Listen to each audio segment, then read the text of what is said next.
ఒక క్రైస్తవుడు అర్పించవలసినటువంటి బలులు ఏంటో ఒక్కసారి మనం చూద్దాం. పరిశుద్ధ గ్రంథమైన బైబిల్లో నుండి కీర్తనలో 51వ అధ్యాయము 17వ వచనాన్ని చదువుకుందాం. ఈ కీర్తన దావీదు గారు రాస్తున్నారు. ఏ పొజిషన్లో ఉండి రాశాడు తెలుసా? ఏ పరిస్థితిలో ఉండి రాశాడు తెలుసా? 51లో చిన్న ఆ పక్కన అధ్యాయంలో చిన్న మాటల్లో రాయబడి ఉంటుందండి. దావీదు బెత్షెబా యొద్దకు వెళ్ళినప్పుడు నాతాను అనేటటువంటి ప్రవక్త వచ్చి అతను వద్దకు వచ్చినప్పుడు అతడు రచించిన కీర్తన ఇది. దావీదు పాపం చేశాడండి బెత్షెబాతో. పాపం చేసినప్పుడు నాతాను ప్రవక్త వచ్చి గద్దించాడు. గద్దించినప్పుడు దావీదు గారు ఏం చేశాడు తెలుసండి? ఒప్పుకున్నాడండి. ఎంత గొప్ప విషయం చూడండి. దేవునిని బట్టి,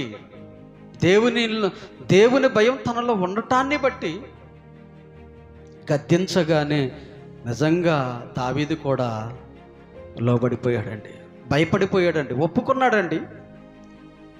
ఆ సిచ్యువేషన్లో రాసినటువంటి కీర్తనేనండి ఇది. అప్పుడు ఈ కీర్తన రాస్తూ దుఃఖపడుతూ ఏడుస్తూ తన పాపాన్ని ఒప్పుకుంటూ తిరిగి తనను చేర్చుకోమని, తనకు పరిశుద్ధతను ఇవ్వమని, పవిత్రతను ఇవ్వమని, హిమము కంటే తెల్లగా కడగమని, నీ పరిశుద్ధతను నాలో నుండి తీసివేయవద్దని, నన్ను అంగీకరించమని విరిగి నలిగిన హృదయముతో దేవుని పాదాల చెంత దేవుణ్ణి బతిమాలుకుంటున్నాడు. పశ్చాత్తాపంతో బతిమాలుకుంటున్నటువంటి కీర్తన అండి ఇది. కీర్తన ఇది దేవునికి ఇష్టమైనటువంటి బలి. ఈరోజు మనం ఒప్పుకుంటామండి. ఒక రాజే ఏం చేశాడండి? ఒప్పుకున్నాడు. ప్రవక్త వచ్చాడు, రాజా నువ్వు చేస్తుంది పాపం, నువ్వు చేసింది పాపం ఇది కదా అని చెప్పేసి హెచ్చరించగానే ఒప్పేసుకున్నాడండి. నేను రాజును కదా, నన్ను ఖండిస్తావా, నా పాపాన్ని ఎత్తి చూపిస్తావని ఏమైనా దురుచుగా మాట్లాడాడండి? లేదు, ఒప్పుకున్నాడు. ఈరోజు మనలను ఎవరైనా నువ్వు పాపం చేస్తున్నావని అంటే ఒప్పుకుంటాము? మనం సరి చేసుకునే ప్రయత్నం చేస్తావా? దాన్ని విడిచిపెట్టే ప్రయత్నం చేస్తావా? లేదంటే విరిగి నలిగిన బలిని దేవుడికి అర్పిస్తామండి? దేవుని యొద్దకు మనం వచ్చాము, దేవుని మాటలు వింటున్నాం అంటే ఏదో మనం నేర్చుకొని వెళ్ళాలండి.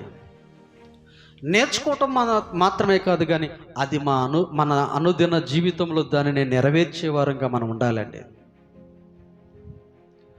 ఒక రాజు సహితం తన పాపాన్ని ఒప్పుకొని సరి చేసుకునే ప్రయత్నం చేస్తున్నాడండి. దాన్ని ఒప్పుకొని దేవుని సన్నిధిలో విడిచిపెట్టే ప్రయత్నం చేస్తున్నాడండి. దేవునికి ఇష్టమైన బలిది. విరిగిన మనసే దేవునికి ఇష్టమైన బలి. విరిగిన మనసు అండి. ఈరోజు నువ్వు దేవుణ్ణి వెంబడిస్తాను అంటున్నావు, దేవుణ్ణి నమ్ముతున్నాను అంటున్నావు. ఎంతో కాలం నుండి దేవుని యొద్దకు వెళుతున్నాను, ఎంతో కాలం నుండి దేవుని పనిలో పరిచర్యలో నేను ఉంటున్నాను, ఎంతో కాలం నుండి ఎన్నో కార్యక్రమాలు చేశాను, ఎన్నో కార్యక్రమాలకు నేను సహకారాన్ని అందించాను, చాలా విషయాల్లో చాలా కార్యక్రమాలకు నా సహకారం ఉంది, నేను రక్షింపబడి కొన్ని ఏళ్ళు అవుతుందని మనం సాక్ష్యం చెప్పుకోవడం సరిపోతుంది. కానీ విరిగి నలిగిన మనసు కలిగి ఆ బలిని దేవుడికి మనం అర్పించే వారంగా ఉన్నామేమో ఒక్కసారి మనలను మనం పరీక్షించుకోవాల్సిన అవసరం ఎంతైనా ఉందండి.